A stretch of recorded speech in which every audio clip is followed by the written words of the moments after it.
एक छोटे से गांव में एक गरीब औरत ने एक पुत्र को जन्म दिया। बच्चा सुंदर था, लेकिन सबसे अनोखी बात यह थी कि उसके हाथ पर एक नीले रंग का दाग था। गांव के बड़े बुजुर्गों और पंडितों ने इसे शुभ संकेत माना। जब पंडितों ने बच्चे की कुंडली देखी तो उन्होंने एक चौंकाने वाली भविष्यवाणी की। यह बालक 14 वर्ष की आयु में राजकुमारी से विवाह करेगा और भविष्य में राजा बनेगा। यह खबर जंगल की आग की तरह पूरे राज्य में फैल गई और अंततः राजा के कानों तक भी पहुंची। राजा को यह सुनकर गहरा आघात लगा। उसे यह स्वीकार नहीं था कि कोई गरीब और अज्ञात लड़का उसकी पुत्री का पति बने और उसके राज्य पर शासन करे। उसकी आंखों में जलन और ईर्ष्या उमड़ पड़ी। वह हर हाल में इस भविष्यवाणी को गलत साबित करना चाहता था।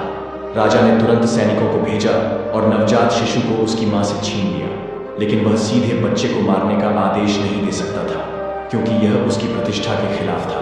उसने एक चाल चली। बच्चे को एक लकड़ी के संदूक में बंद करवाकर नदी में बहा दिया। उसका मानना था कि बच्चा या तो नदी में डूब जाएगा या किसी हिंसक जीव का शिकार बन जाएगा। राजा द्वारा नदी में बहाया गया संदूक बहता हुआ दूर एक गांव की ओर चला गया। संयोग से वह एक पंचक्की में जाकर अटक गया। उस पंचक्की का मालिक एक दयालु वृद्ध व्यक्ति था, जिसका कोई संतान नहीं था। जब उसने संदूक खोला तो अंदर एक मासूम नवजात शिशु को देखकर वह दंग रह गया। बच्चे की नाजुक मुस्कान ने उसके हृदय को पिघला दिया और उसने उसे अपनी संतान के रूप में पालने का निश्चय किया। वृद्ध व्यक्ति ने बच्चे का नाम वीर रखा और उसे बड़े प्यार से पाला। वीर बचपन से ही बुद्धिमान और साहसी था।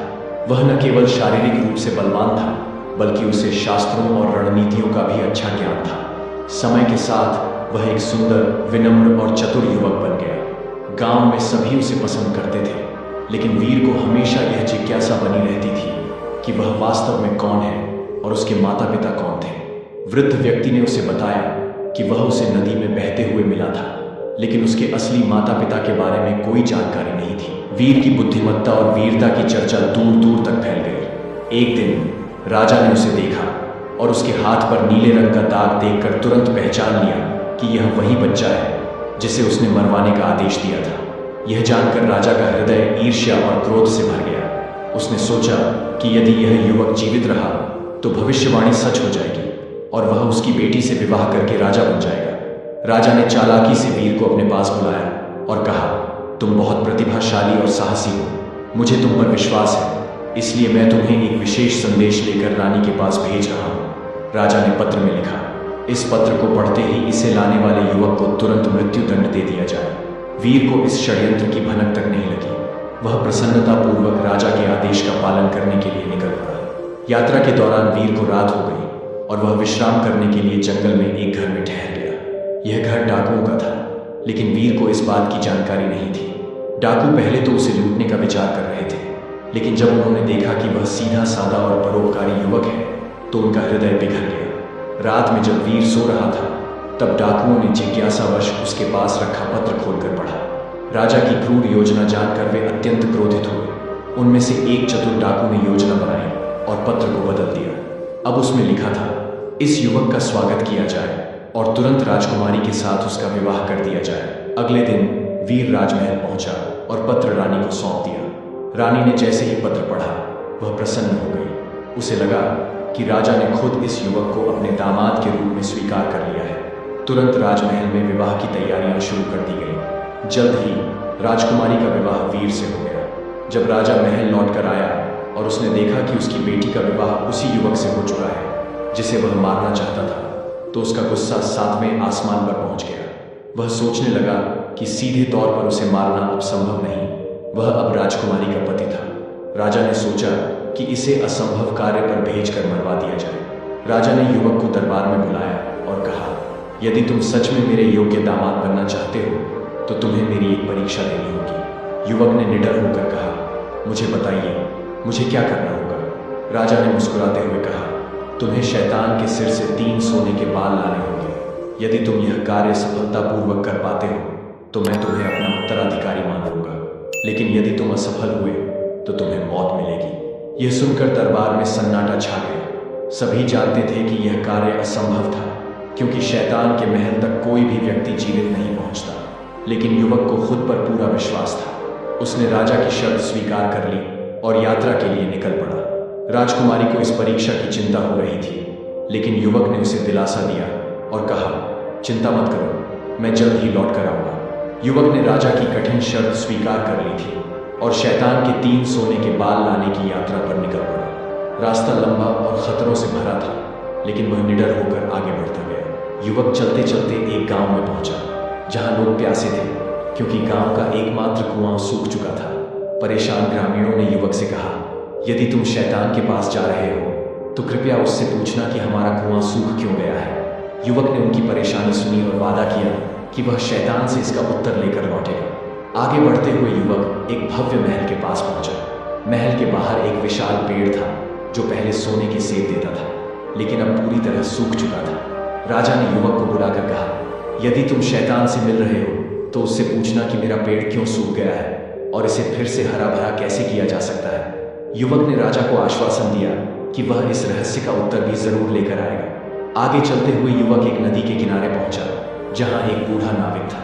वह नदी के एक किनारे से दूसरे किनारे तक लोगों को पार कराता रहता था, लेकिन वह खुद कभी मुक्त नहीं हो पाता था। थके हारे नाविक ने युवक से अनुरोध किया, यदि तुम शैतान से मिल रहे हो तो कृपया उससे पूछना कि मैं इस शाप से कैसे मुक्त हो सकता हूँ। युवक ने उसकी बात भी ध्यान में रखी और आगे की यात्रा पर निकल पड़ा। आखिरकार युवक शैतान के महल तक पहुंच गया। महल में प्रवेश करना असंभव था, लेकिन सौभाग्य से वहां उसे शैतान की मां मिल गई। वह एक दयालु महिला थी और जब उसने युवक की कहानी सुनी तो उसे उस पर दया आ गई। शैतान की मां ने कहा, यदि शैतान ने तुम्हें देख लिया तो वह तुम्हें मार डालेगा। मैं तुम्हारी मदद कर सकती हूँ, लेकिन तुम्हें चुपचाप रहना होगा। युवक ने सहमति में सिर हिलाया।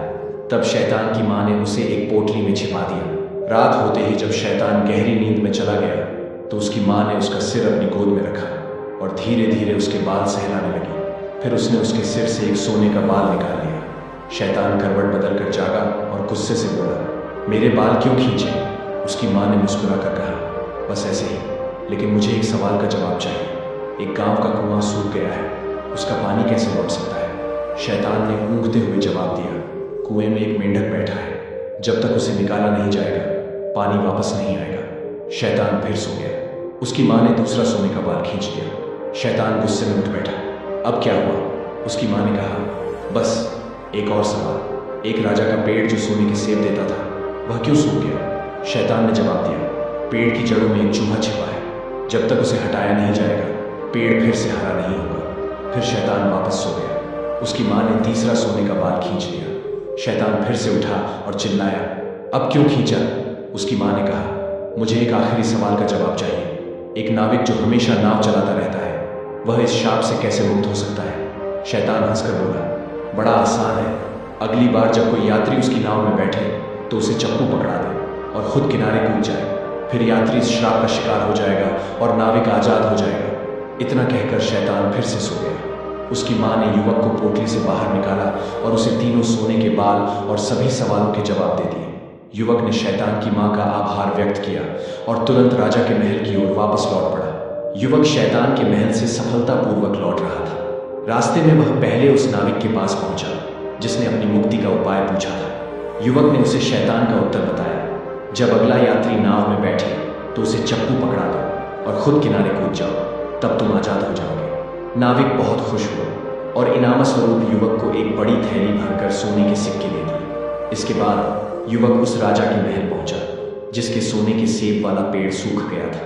उसने राजा से कहा, पेड़ की जड़ों में एक चूहा छिपा है, जब तुम उसे निकाल दोगे तो पेड़ फिर से हरा भरा हो जाएगा और सोने के सेब देने लगेगा। राजा ने तुरंत अपने सेवकों से चूहा निकलवाया और देखते ही देखते पेड़ फिर से हरा हो गया। प्रसन्न होकर राजा ने युवक को बहुत सा सोना और गहने दिए। आखिर में युवक उस गांव पहुंचा जहां कुआं सूख गया था। ग्रामीणों से कहा, कुएं में एक मेंढक बैठा है, जब उसे बाहर निकाला जाएगा तो पानी फिर से आ जाएगा। गांव वालों ने कुएं में झांका और सचमुच वहां एक बड़ा मेंढक मिला। जैसे ही उसे बाहर निकाला गया, कुएं में पानी भरने लगा। खुशी से झूमते गांव वालों ने युवक को बहुमूल्य उपहार दिए। अब युवक ढेर सारे धन और शैतान के 3 सोने के बाल लेकर राजा के महल पहुंचा। उसने राजा को बाल सौंपे। राजा आश्चर्यचकित और निराश था कि युवक न केवल जीवित लौट आया, बल्कि अब वह बहुत अमीर भी हो चुका था। राजा ने जब युवक को सकुशल लौटते हुए देखा और उसके पास शैतान के 3 सोने के बाल पाए, तो वह अचंभित रह गया। उसने सोचा था कि यह कार्य असंभव होगा, लेकिन युवक ने न केवल शर्त पूरी कर ली थी, बल्कि अपनी बुद्धिमानी से ढेर सारा धन भी अर्जित कर लिया था। राजा को अब कोई बहाना नहीं सूझा। वह चाहकर भी युवक को अपना दामाद मानने से इनकार नहीं कर सकता था। राजकुमारी अपने पति से मिलकर बहुत खुश हुई। पूरे राज्य में इस बात की चर्चा होने लगी कि किस प्रकार एक साधारण युवक ने अपनी सूझबूझ और परिश्रम से असंभव को संभव बना दिया। युवक अब केवल राजकुमारी का पति ही नहीं, बल्कि एक बहुत धनवान और सम्मानित व्यक्ति भी बन चुका था। कुछ समय बाद राजा की उम्र बढ़ने लगी और वह शासन करने में अक्षम हो गया। प्रजा ने मांग की कि युवक को राजा बनाया जाए, क्योंकि उसने अपनी बुद्धिमत्ता और साहस से सिद्ध कर दिया था कि वह एक योग्य शासक होगा। राजा को हार माननी पड़ी और अंततः युवक को ही राज्य का उत्तराधिकारी घोषित कर दिया गया। इस प्रकार भविष्यवाणी सच साबित हुई। वह गरीब युवक, जिसे राजा ने कई बार मारने की योजना बनाई थी, अंत में राजा बन ही गया। इस कहानी से हमें यह सीख मिलती है कि परिश्रम, बुद्धिमानी और भाग्य के बल पर कोई भी कठिनाई पार की जा सकती है। न्याय देर से ही सही, लेकिन मिलता अवश्य है। कहानी कैसी लगी कमेंट में बताना जरूर, और इसी तरह की और कहानियों के लिए चैनल को सब्सक्राइब करें। धन्यवाद।